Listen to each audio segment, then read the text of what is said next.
రెండు రెండు పూలే ఇక్కడ తిన్నాను అక్షించప్పుడైతే తిన్నాను.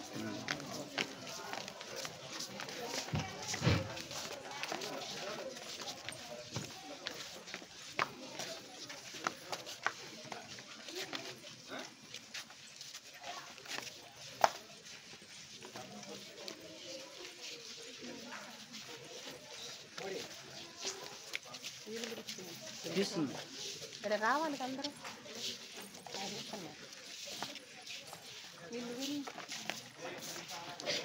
కొంచెం వెయిట్ ఆగండమ్మా.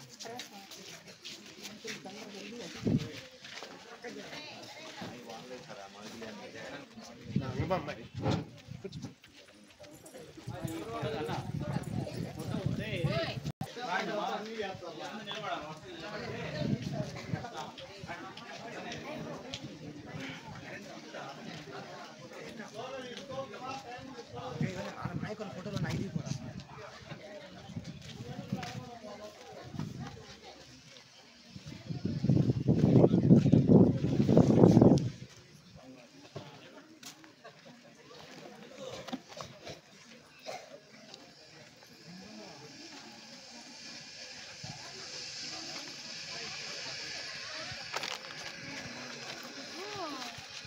అంత చేసినా అంతలా చెట్లు వస్తాయి.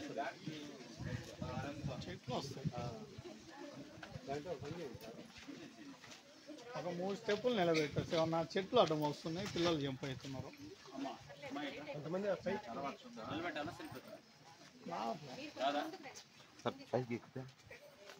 ముందుకు వస్తే వెళ్ళిపోతారా మొత్తం అమ్మాయిని అట్లా పని చేయండి సార్. అక్కడ వస్తుందా అన్న? ఈ అమ్మాయి ఎత్తయింది, వెనక్కి నువ్వు వాళ్ళని ముందుకు రాని ఒకళ్ళను అమ్మాయి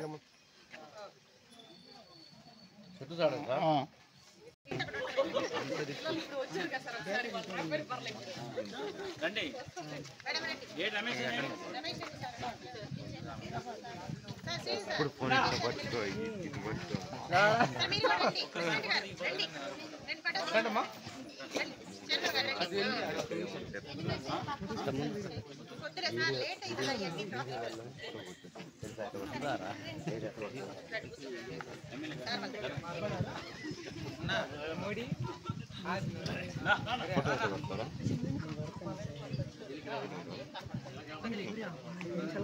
రెడీనా? ఇదేనండి కాంతారావు గారు రండి. పిల్లలే వస్తుంది, వచ్చిన చూడవే.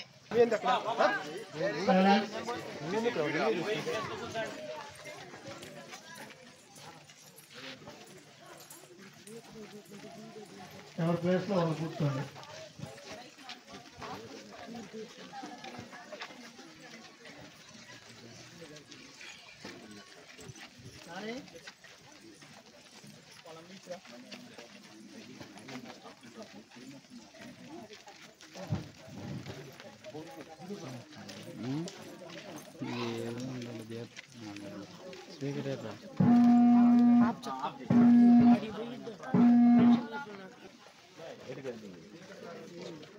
ఆన్లైన్ ఉంది.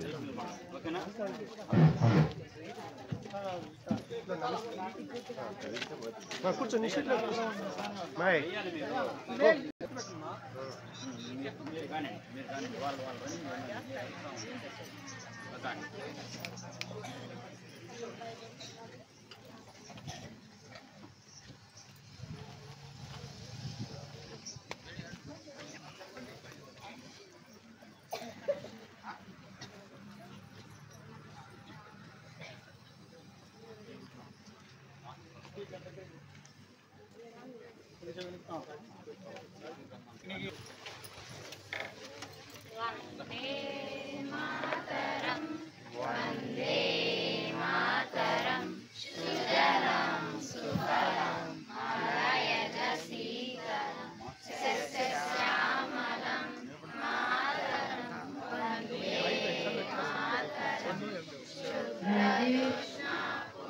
పులకితయామిని పుల్లకుసుమిత శృమదల శోభిని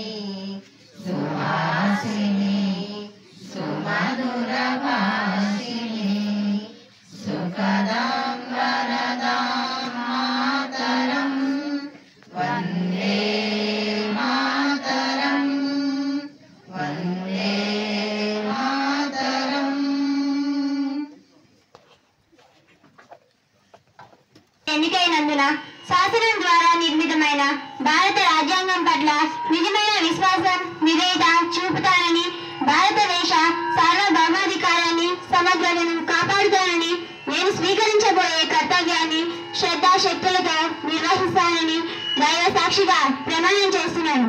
ఆంధ్రప్రదేశ్ శాసనసభ సభ్యురాలినైన లక్ష్మీ ప్రసన్నను నేను సభా నియమాలకు కట్టుబడి ఉంటానని, వాటిని అనుసరిస్తానని, సభా మర్యాదలను పాటిస్తానని, సాంప్రదాయాలను గౌరవిస్తానని దైవ సాక్షిగా ప్రమాణం చేస్తున్నాను. मैं स्वप्ना जो विधानसभा सदस्य निर्वाचित हुआ है, ईश्वर की शपथ लेता हूँ, सत्य निष्ठा से प्रतिज्ञा करता हूँ कि मैं विधि द्वारा स्थापित भारत के संविधान के प्रति सच्ची श्रद्धा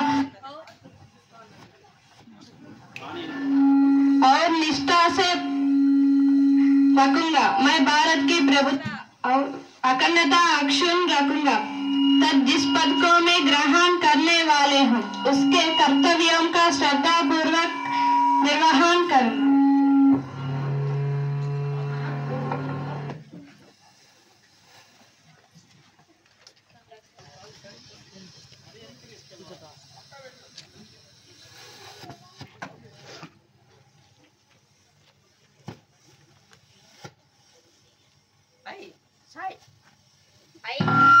I, Sai Charan, have been elected member of Legislative Assembly. Do swear in the name of God that I will bear true faith and allegiance to the Constitution of India as the law established, that I will uphold the sovereignty and integrity of India, and that I will faithfully discharge the duty upon which I am about to enter. I, Sai Charan, member of Andhra Pradesh Legislative Assembly, swear in the name of God that I shall obey by and follow rules, observe the equated and respect the conventions of the House.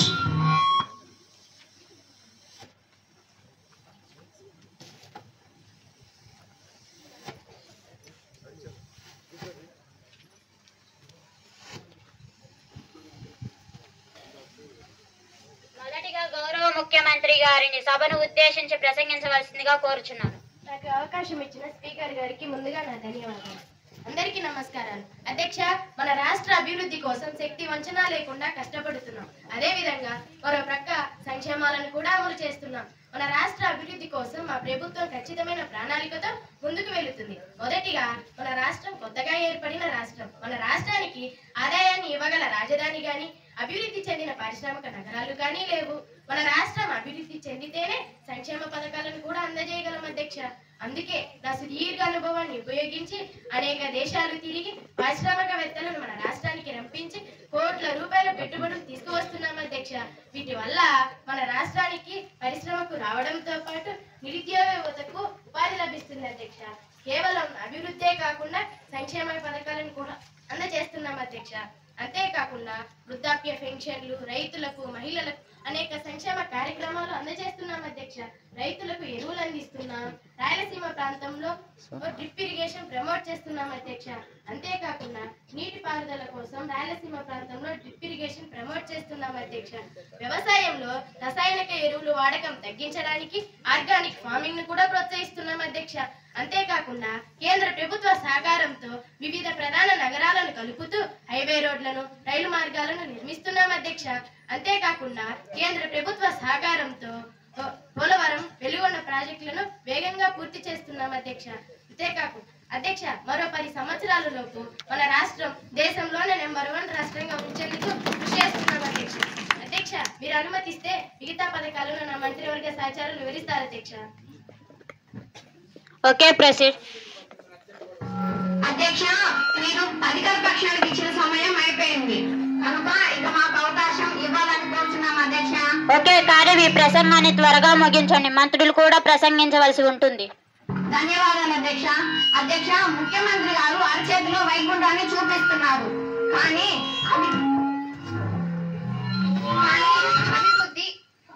అభివృద్ధి సంక్షేమం రెండింటికి తమ ప్రభుత్వం ప్రాధాన్యత ఇస్తుందని చెబుతున్నారు. కానీ అభివృద్ధి లేదు, సంక్షేమం లేదు అధ్యక్ష. పరిశ్రమలను ఆకర్షించే పేరుతో తమకు అనుకూలమైన వారికి ప్రభుత్వ భూములను కట్టబెడుతున్నారు అధ్యక్ష. అయినప్పటికీ ఇంతవరకు ఒక్క పరిశ్రమ కూడా ప్రారంభం కాలేదు. ఇక వ్యవసాయానికి అతి ముఖ్యమైన పోలవరం గాని వెలుగొండ ప్రాజెక్టులు కూడా నత్తనడక నడుస్తున్నాయి అధ్యక్ష. రైతులకు కనీస మద్దతు ధర లేదు, పంటలకు బీమా చెల్లించలేదు అధ్యక్ష. ఇక నిరుద్యోగులకు జాబ్ క్యాలెండర్లు ఇవ్వడం లేదు. ఇక సంక్షేమం గురించి ఎంత తక్కువ చెప్పుకుంటే అంత మంచిది. ఎన్నికల సమయాల్లో ప్రజలకు, మహిళలకు, రైతులకు, నిరుద్యోగులకు, ఉద్యోగులకు అనేక పథకాలు ఇస్తామని వాగ్దానాలు చేశారు. కానీ ఇంతవరకు ఒక్క పథకం కూడా ఇవ్వలేదు. ఇచ్చిన పథకాలు కూడా అరకొర ఇచ్చారు. ఇక లబ్ధిదారుల సంఖ్యను భారీగా తగ్గించారు. ఇక శాంతి భద్రతల సంగతి ఎంత తక్కువ చెప్పుకుంటే అంత మంచిది. ఈ సమయం ముగిసింది, దయచేసి కూర్చోండి మేడం. పరిశ్రమల శాఖ మంత్రి గారు మాట్లాడతారు. అధ్యక్ష, ప్రతిపక్ష నాయకులు మాపై అసత్యమైన ఆరోపణలు చేస్తున్నారు అధ్యక్ష. మన రాష్ట్రం కొత్తగా ఏర్పడడం వల్ల ఎటువంటి సౌకర్యాలు లేని రాష్ట్రం అధ్యక్ష. అలాగే మేము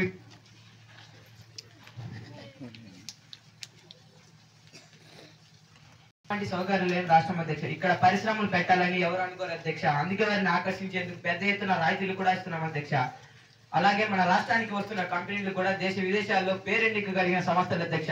అటువంటి సంస్థలను మనం అనుకూలం లేని సంస్థలు అనడం హాస్యాస్పదం అధ్యక్ష. మేము ఇప్పుడెప్పుడే పారిశ్రామికవేత్తలతో ఎంఓయూలు కుదుర్చుకుంటున్నాం అధ్యక్ష. గత వీరి 5 సంవత్సరాల పాలనలో ఎటువంటి పరిశ్రమలు పెట్టడానికి పారిశ్రామికవేత్తలు ముందుకు రాలేదు అధ్యక్ష. కానీ మా ప్రభుత్వంపై నమ్మకంతో పరిశ్రమలు పెట్టడానికి వస్తుంటే చూసి ఓర్చుకోలేక మా మీద విమర్శలు చేస్తున్నారు అధ్యక్ష. అధ్యక్ష, ఆ కంపెనీల్లో కొన్ని వారి అనుకూల వ్యక్తుల కంపెనీలు కూడా ఉన్నాయి. ఆ విషయం రాష్ట్ర ప్రజలందరికీ తెలుసు అధ్యక్ష. రాష్ట్ర సంపదంతా వారికి దోచి పెడుతున్నారు అధ్యక్ష. దయచేసి కూర్చోండి మేడం. సభను సజీవుగా సాగనీయండి. వ్యవసాయ శాఖ మంత్రి గారు మాట్లాడతారు. అధ్యక్ష, గౌరవ ప్రతిపక్ష నాయకుల వారు వ్యవసాయాన్ని నిర్లక్ష్యం చేశామని నీటిపారుదల ప్రాజెక్టులని నత్తనడక నడుస్తున్నాయని చెబుతున్నారు. అధ్యక్ష, గత ప్రభుత్వం వ్యవసాయాన్ని నీటిపారుదలను పూర్తిగా నిర్లక్ష్యం చేసింది. 5 సంవత్సరాల్లో ఒక్క ప్రాజెక్టును కూడా పూర్తి చేయలేదు. కనీసం కాలువల్లో పూడికలు కూడా తీయించలేదు. దీనివల్ల మేము ఒక క్రమ పద్ధతిలో పరిస్థితులు చక్కదిద్దాలని ప్రయత్నిస్తున్నాం. కాలువల్లో పూడికలు కూడా తీయించాం. అయినా ప్రతిపక్ష నాయకుల వారు మా మీద విమర్శలు చేయడం అన్యాయం అధ్యక్ష. అధ్యక్ష, ప్రజలు అన్ని చూస్తున్నారు. ఖచ్చితంగా వీరికి వచ్చే ఎన్నికల్లో కూడా ప్రజలు మంత్రి గారు, మీ సమయం ముగిసింది, దయచేసి కూర్చోండి. ఇప్పుడు ప్రశ్నోత్తరాల సమయం. గౌరవ సభ్యులు తమ ప్రశ్నలను అడగవచ్చు. అధ్యక్ష, ఈ సమస్య అడవి శాఖ మంత్రిది. మన రాష్ట్రంలో కొన్ని ప్రాంతాల్లో ఏనుగు సమస్యలు ఎక్కువగా ఉన్నాయి. ముఖ్యంగా చిత్తూరు జిల్లాలో ఏనుగుల బెడద ఎక్కువగా ఉంది. ఇవి పంట పొలాలపై దాడి చేసి పంటను నష్టపరుస్తున్నాయి. అంతేకాక చివరి గ్రామాల ప్రజలపైకి దాడులు జరుగుతున్నాయి. దీనివల్ల గత నెలల్లో 2 వ్యక్తులు కూడా మరణించారు. దీనిపై అడవి శాఖ మంత్రి గారు ఎలాంటి చర్యలు తీసుకోబోతున్నారో తెలియజేయండి అధ్యక్ష.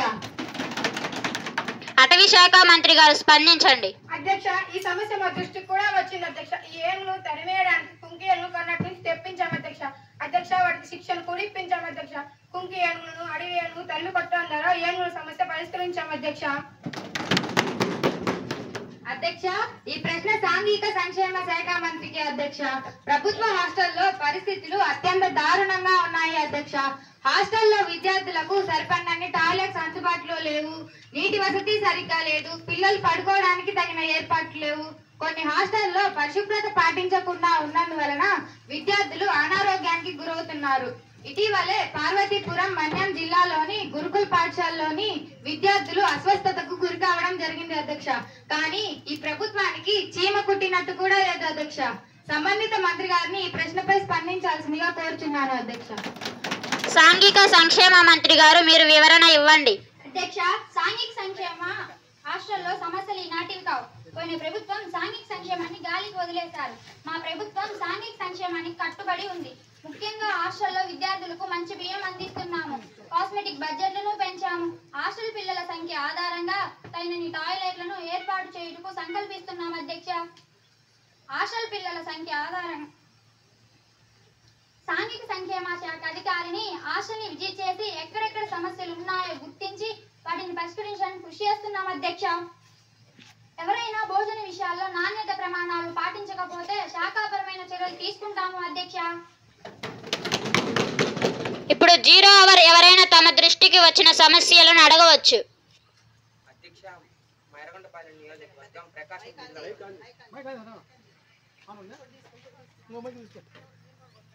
నియోజకవర్గం ప్రకాశం జిల్లాలోనే బాగా వెనుకబడిన ప్రాంతం అధ్యక్ష. ఇక్కడ ప్రత్యేకంగా సన్నకారు రైతులు పంటలు పాడిన సందర్భంలో సరిగా పరిహారం అందక ఇబ్బంది పడుతున్నారు అధ్యక్ష. అలాగే మారుమూల ప్రాంతాలకు వెళ్లే వారందరికీ సరైన సౌకర్యాలు లేవు అధ్యక్ష. పంటలను సరిగ్గా రవాణా చేయలేకపోతున్నారు అధ్యక్ష.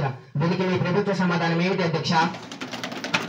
రోడ్డు భవనాల శాఖ మంత్రి గారు, దీనికి మీ స్పందన ఏమిటో తెలపండి. ఈ విషయాలన్నీ మా పరిశీలనలో ఉన్నాయి అధ్యక్ష. గత సంవత్సరం ప్రభుత్వం కంటే మేము మెరుగైన రోడ్లని అన్ని ప్రాంతాలకు వేస్తున్నాం అధ్యక్ష. వీరి కాలంలో అయితే రోడ్లన్నీ గుంతలమయం అధ్యక్ష. బస్సులన్నీ ఉయ్యాలలుగుతూ ఉండే అధ్యక్ష. త్వరలోనే రాష్ట్రమంతటా రోడ్ల పరిస్థితి మెరుగుపరుస్తాం అధ్యక్ష. దీనితో పాటు ప్రకాశం జిల్లాలో కూడా వెనుకబడిన ప్రాంతమైన మార్కాపురం డివిజన్ ప్రత్యేక అభివృద్ధిని దృష్టిలో ఉంచుకొని మార్కాపురం కేంద్రంగా కొత్త జిల్లా ఏర్పాటుకు మేము ప్రయత్నం చేస్తున్నాం అధ్యక్ష. వారు మాట్లాడవలసిందిగా కోరుచున్నాను. ఇక్కడికి రండి.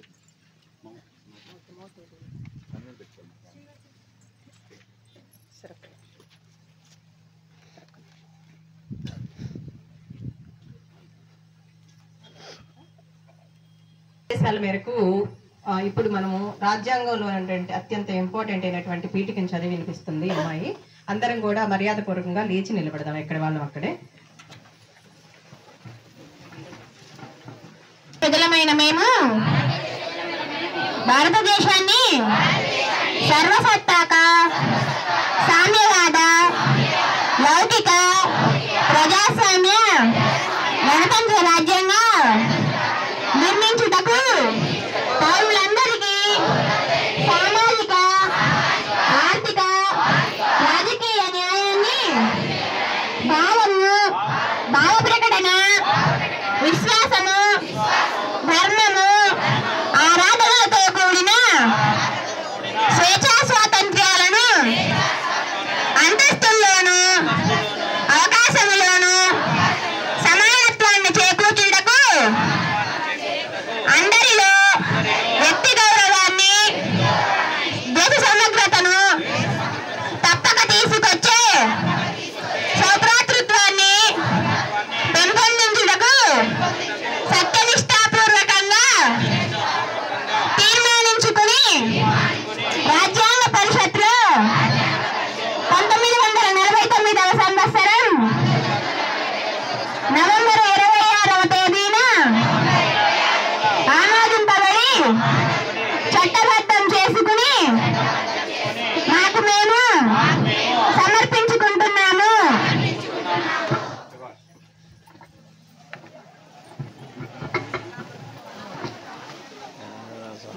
దాంట్లో మీ ప్రశ్నను అడగవచ్చు.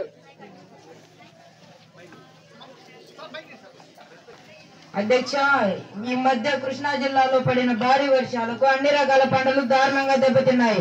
ముఖ్యంగా వరి పంట దారుణంగా దెబ్బతిన్నది. పండిన ధాన్యం కాస్త తడిచిపోయింది కనుక తడిచిపోయిన ధాన్యాన్ని కూడా కొనవలసిందిగా వ్యవసాయ శాఖ మంత్రిని కోరుచున్నాను. ఈ విషయాన్ని పరిశీలించి రైతులందరికీ సహాయం చేస్తామని సభకు హామీ ఇస్తున్నాం. మీ ఎమ్మెల్యే గారు ప్రశ్నను అడుగుతారు. అధ్యక్ష, ఈ మధ్య కాలంలో ఆన్లైన్ నేరాలు ఎక్కువ అవుతున్నాయి అధ్యక్ష. డిజిటల్ అరెస్ట్ పేరుతో పెద్ద స్కామ్ జరుగుతుంది. తాము పోలీస్ అధికారులుగా ఆదాయ పన్ను శాఖ వారుగా చెప్పుకొని బాధితులకు ఫోన్ చేసి వారిని బ్లాక్మెయిల్ చేస్తున్నారు. తమ ఖాతాకు నగదు ట్రాన్స్ఫర్ చేయాలని కోరుచున్నారు. ఈ మధ్య ప్రభుత్వ ఎమ్మెల్యే గారి తండ్రికి కూడా ఫోన్ చేసి ఆధార్ ఫోన్ నెంబర్ వాడి కొన్ని దొంగ ఖాతాలను తెరిచారు. ఆ కేసు తాలూకా విషయాలన్నీ పేపర్లో వచ్చాయి. ప్రభుత్వ ఎమ్మెల్యే గారి పరిస్థితి ఇలా ఉంటే ఇక సామాన్య పరిస్థితి ఏంటి అధ్యక్ష? దీనికి హోంమంత్రి గారు ఏమని సమాధానం చెప్తారు అధ్యక్ష? ఎమ్మెల్యే గారు చెప్పిన సంఘటన మా ప్రభుత్వం దృష్టికి కూడా వచ్చింది అధ్యక్ష. అలా ఫోన్ చేసిన వారిని అరెస్ట్ చేయడం కూడా జరిగింది. నెల రోజుల్లోని ఏలూరు ఎస్పీ గారి ఆధ్వర్యంలో పోలీస్ బృందం ఈ రాకెట్ ను ఛేదించిన 11 మందిని అరెస్ట్ చేశారు అధ్యక్ష.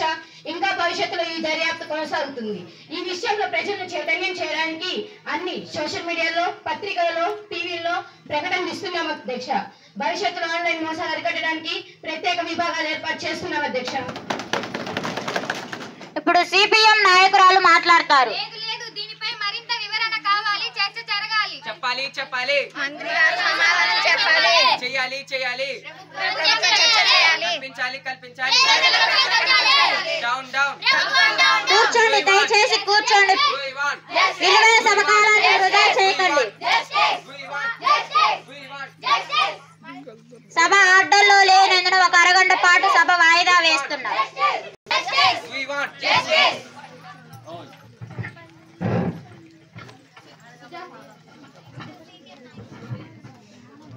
సమావేశంలో మరణాల గురించి అడగడం జరిగింది, కానీ ప్రభుత్వం దీన్ని చర్చించడానికి ఇష్టపడలేదు.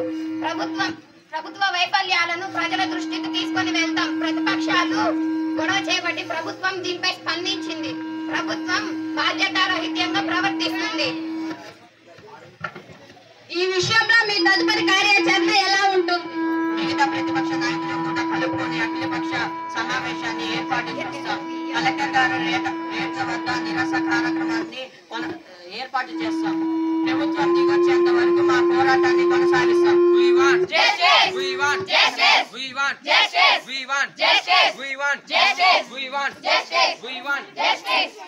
Silent silent please.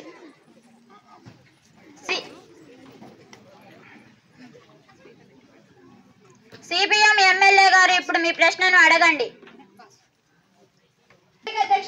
అధ్యక్ష, మంత్రి గారు అధికారంలోకి రాకముందు ఉపాధ్యాయుల యాప్లకాలం తగ్గిస్తామని, బోధనేతర కార్యక్రమాలు ఉండవని చెప్పారు అధ్యక్ష.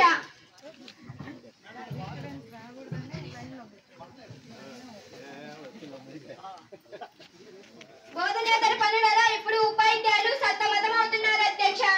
గత నెలల్లో జిఎస్టీ అవగాహన కార్యక్రమాలు, 3వ శనివారం స్వచ్ఛంద, వీర్గాథ, స్కూల్ కాంప్లెక్స్ మీటింగ్లు, రకరకాల కాంపిటీషన్లలో బోధనకు అంతరాయం ఏర్పడుతుంది అధ్యక్ష. అన్ని అప్పుడు కలిపి ఒక యాప్ చేశారు, కానీ పని భారం తగ్గలేదు అధ్యక్ష. దీనికి మీరు సమాధానం ఏమిటి అధ్యక్ష? కార్యక్రమాలలో ఎక్కువ శాతం కేంద్ర ప్రభుత్వం ఇస్తున్న కార్యక్రమాలు అధ్యక్ష. కొన్ని కార్యక్రమాలు పిల్లల సమగ్ర వికాసానికి అవసరం అధ్యక్ష. మేము పిల్లలను చదువులకే పరిమితం చేయకుండా అన్ని విషయాల పట్ల అవగాహన కలిగిన వారిగా తీర్చిదిద్దేందుకు ప్రయత్నిస్తున్నాం అధ్యక్ష. సదరు సభ్యులు కోరినందున ఒక సమగ్ర సమీక్ష చేసి ఒక యాప్ గా చేశాం. అదనంగా ఎటువంటి యాప్లను క్రియేట్ చేయలేదు అధ్యక్ష. ఈ విషయంపై ఉపాధ్యాయ సంఘాలతో చర్చిస్తాం అధ్యక్ష. అధ్యక్ష, ఈ ప్రభుత్వంలో ఆరోగ్య శాఖ ఉందా లేదా అనే అనుమానం కలుగుతుంది అధ్యక్ష. ఎందుకంటే ఈ నెలలో గుంటూరు జిల్లాలో తురకపాలెం అనే గ్రామంలో మెలియోడోసిస్ అనే వ్యాధి వలన 23 మంది మరణించారు అధ్యక్ష. దీనిని ప్రభుత్వం సరైన సమయంలో గుర్తించకపోవడం వలన జరిగింది. మీడియాలో వార్తలు వచ్చాక ప్రభుత్వం వారు స్పందించారు అధ్యక్ష. ఆరోగ్య శాఖ మంత్రి గారు రాజీనామా చేయాలి. సభ్యులు శాంతించండి. మీరు కూర్చోండి మేడం, కూర్చోండి. ఆరోగ్య శాఖ మంత్రి గారు మీరు మాట్లాడండి. అధ్యక్ష, తురకపాలెం గ్రామంలో ఈ వ్యాధిని గుర్తించిన వెంటనే ప్రభుత్వం క్షేత్రస్థాయిలో, జిల్లా స్థాయిలో వైద్యులని అప్రమత్తం చేయడం జరిగింది అధ్యక్ష. ఈ వ్యాధి వర్షాకాలంలో తేమ శాతం ఎక్కువగా ఉన్న ప్రాంతాల్లో వ్యాధి వలన వస్తుంది అధ్యక్ష. వ్యాధిని గుర్తించిన వెంటనే ఆ గ్రామంలోకి మెడికల్ క్యాంపులు ఏర్పాటు చేశాం అధ్యక్ష. బాధితుల రక్త నమూనాలను చెన్నై ల్యాబ్ కు పంపడం జరిగింది అధ్యక్ష. బాధితులను హాస్పిటల్ కు పంపడం జరిగింది అధ్యక్ష. వారికి ట్రీట్మెంట్ జరుగుతుంది అధ్యక్ష. ఇంకా ఈ వ్యాధి గురించి ప్రజలకు అవగాహన కల్పిస్తున్నారు అధ్యక్ష. ప్రతిపక్ష నాయకులు ఉద్దేశపూర్వకంగానే మాట్లాడుతున్నారు అధ్యక్ష.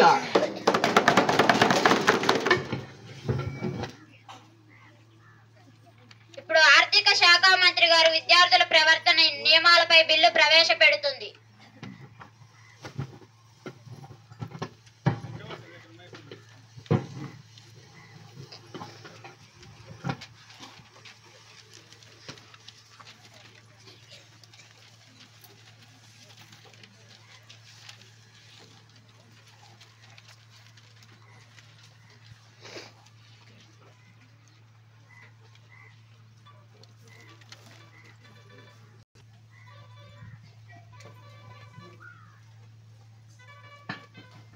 బిల్లు ప్రతులు గౌరవ ఎంపీలందరికీ అందినవి కనుక వాటిలోని ముఖ్యాంశాలను మరలా ఒకసారి సభ దృష్టికి తీసుకొస్తున్నాం అధ్యక్ష. ముఖ్యాంశాలు: పాఠశాల ఆవరణలో విద్యార్థులు సైకిల్ తొక్కుతూ వెళ్ళరాదు, నడిపించుకుంటూ వెళ్ళాలి. పాఠశాలకు ఒకసారి వచ్చిన తరువాత పాఠశాల పనివేళల్లో విద్యార్థులు పాఠశాల బయట తిరగరాదు. విద్యార్థులు క్రమశిక్షణ పరిశీలనకై క్రమశిక్షణ కమిటీల ఏర్పాటు జరుగుతుంది. ప్రతి విద్యార్థి కమిటీల సూచనలు అనుసరించవలెను. లైబ్రరీ పీరియడ్ సమయాలలో విద్యార్థులు స్వీయ క్రమశిక్షణ పాటించాలి. లైబ్రరీ పుస్తకాలు చదివే సమయంలో నిశ్శబ్దాన్ని పాటించాలి. ఖాళీ సమయాల్లో పాఠశాల వరండాల్లో అటు ఇటు తిరుగుతూ ఆటలు ఆడరాదు. ఆటలను క్రీడా స్థలాలలోనే సంబంధిత పీరియడ్లలోనే ఆడుకోవాలను. చిన్న తరగతుల విద్యార్థులపై భౌతిక దాడులకు దిగరాదు. వారికి తగిన సూచనలు సలహాలు ఇస్తూ క్రమశిక్షణతో మెలుగుటకు అందరి విద్యార్థులు సహకరించాలి. బాత్రూమ్లు మన ఇతర భౌతిక వనరులు మనందరి బాధ్యత. వీటిని సక్రమంగా వినియోగించుకోవాలి. రీసెస్ సమయాల్లో విద్యార్థులు పెద్దగా అరుస్తూ గొడవ చేయరాదు. దొంగతనం చేయడం నైతిక పతనం. విద్యార్థులు ఎవరూ అలా చేయరాదు. అలా ఎవరైనా ప్రవర్తించి విచారణలో దొరికిన వారిపై కఠిన చర్యలు తీసుకోబడును. పీరియడ్లు మారే సమయాలలో, మధ్యాహ్న భోజన సమయాలలో, బ్రేక్ సమయాలలో తరగతులకు వెళ్ళుటకు వచ్చి శాఖ మంత్రి గారు చర్చను ప్రారంభించండి. అధ్యక్ష, మా ప్రభుత్వం ప్రవేశపెట్టిన అత్యుత్తమమైన బిల్లులలో ఇది ఒకటి అధ్యక్ష. క్రమశిక్షణ లేని విద్య రాణించదు అధ్యక్ష. విద్యార్థులు చిన్నతనం నుంచే క్రమశిక్షణయుతంగా ఉండడం వల్ల వారి శారీరక మానసిక ఎదుగుదల బాగా జరుగుతుంది అధ్యక్ష. ఈ బిల్లును నేను సంపూర్ణంగా సమర్థిస్తున్నాను అధ్యక్ష.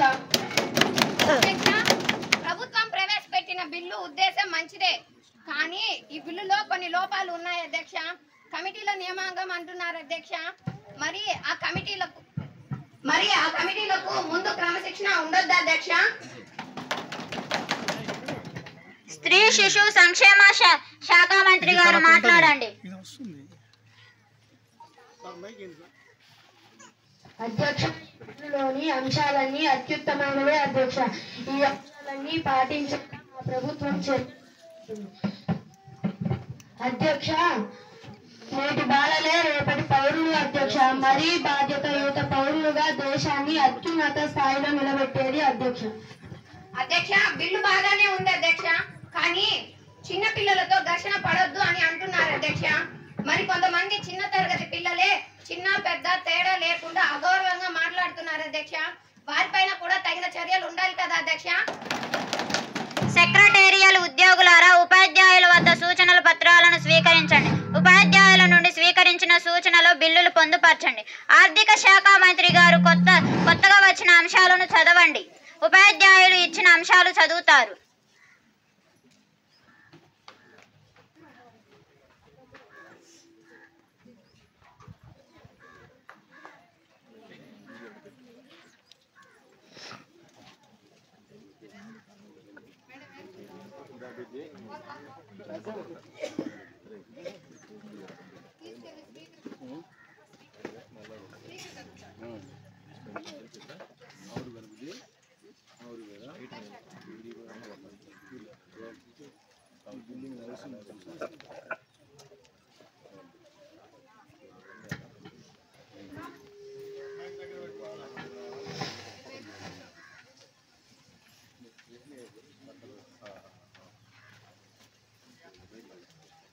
విద్యాశాఖ మంత్రి గారు కొత్త అంశాలపై చర్చ ప్రారంభించండి.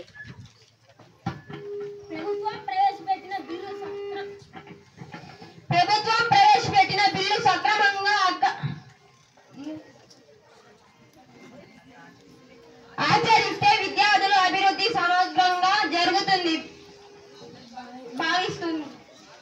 శాసనం. ఇలా జరిగితే ప్రభుత్వం కృషి చేయాలి. ప్రశ్న పత్రాలు సులభంగా రాసేలా ఉండాలి.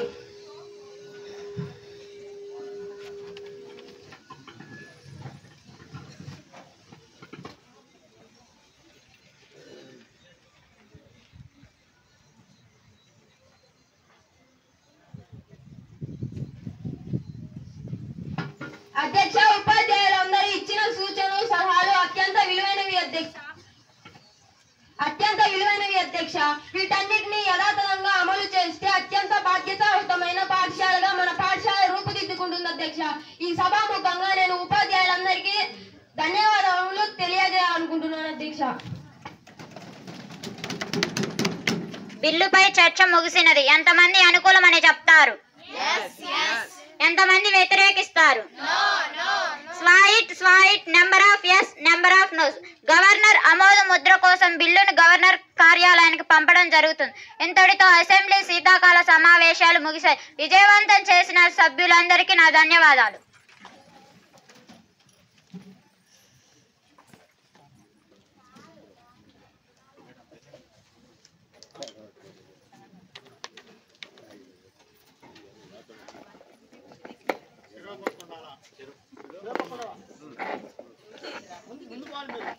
అయిపోతాయి.